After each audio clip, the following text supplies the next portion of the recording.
Welcome to the podcast series on starting a small business from www.8incomestreams.com. Common mistakes made by small business owners. Well, we're winding down to the end of this short course, but we still need to go over a few things.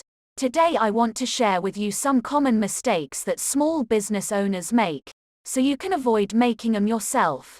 When first starting your small business, you may not realize that there are mistakes you may make at different stages of your business growth that can slowly kill it for months or even years if you don't watch out for them.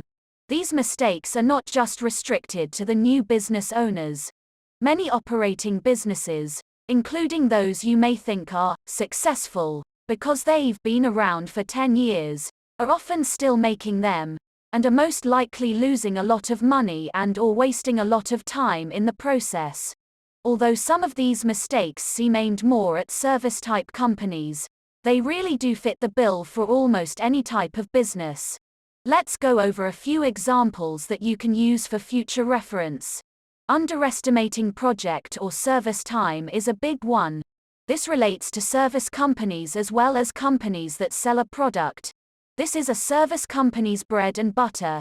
If you don't estimate the time and effort required to perform each service your business offers, you will lose out and there is little you can do about it except learn from it. The best way to estimate time required to do the job is to do it once yourself or watch your best employee perform the task, then determine the appropriate fees that you should charge for the service. Not knowing your company numbers and setting prices too low.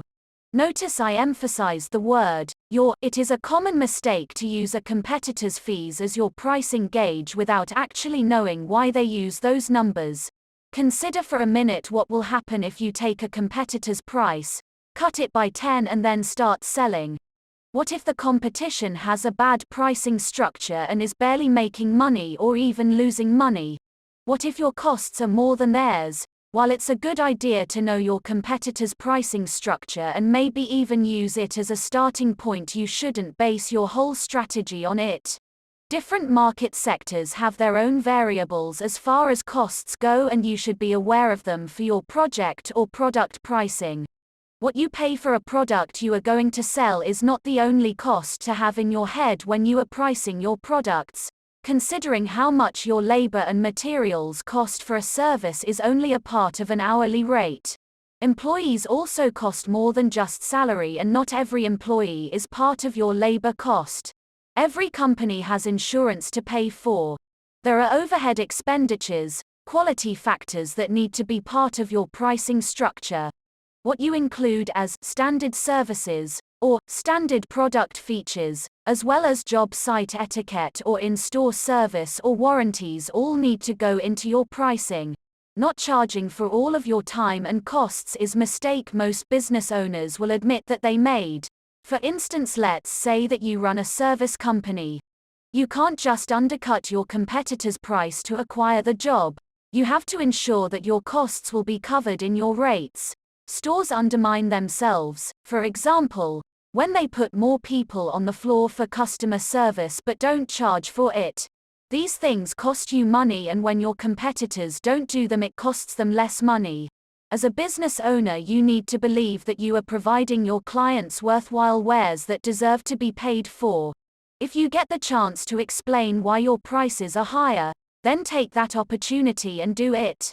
If they don't like the fact that you include things that others charge extra for later or that you treat them better, then they are most likely completely price shoppers. You don't want them as regular customers anyway. Trust me. Not getting paid fast enough is another one that easily creates a cash flow problem. As long as you are actually making enough money to pay the bills, this problem can be solved, prevented, or at least managed. To avoid this, bill customers very promptly. After all, that's the reason you are doing the work, to get paid. Job responsibilities, manufacturing, operating equipment, maintaining equipment, and inventory procedures will help things run smoothly and reduce expenditures as well. Spending too much advertising money without tracking the results. There is no point in a marketing campaign if you do not put things in place that allow you to measure how well the plan is working. Spreading yourself too thin is a classic mistake made by every entrepreneur. The key is to figure out when you are at that wearing too many hats point and start getting some help. Not getting help or waiting too long can kill a company. The three big issues people like to tackle themselves but are usually the ones they are the least knowledgeable about, like legal issues, accounting, bookkeeping and daily operations issues. Keeping an eye out for these potential problems is always a good idea. The end of a year is an excellent time to make sure you are not making these errors. Take the time, or make the time to determine if have issues to address. If you don't know how to stop or fix the mistakes, then find some help. The success of your business may depend on it. That's it for today's podcast.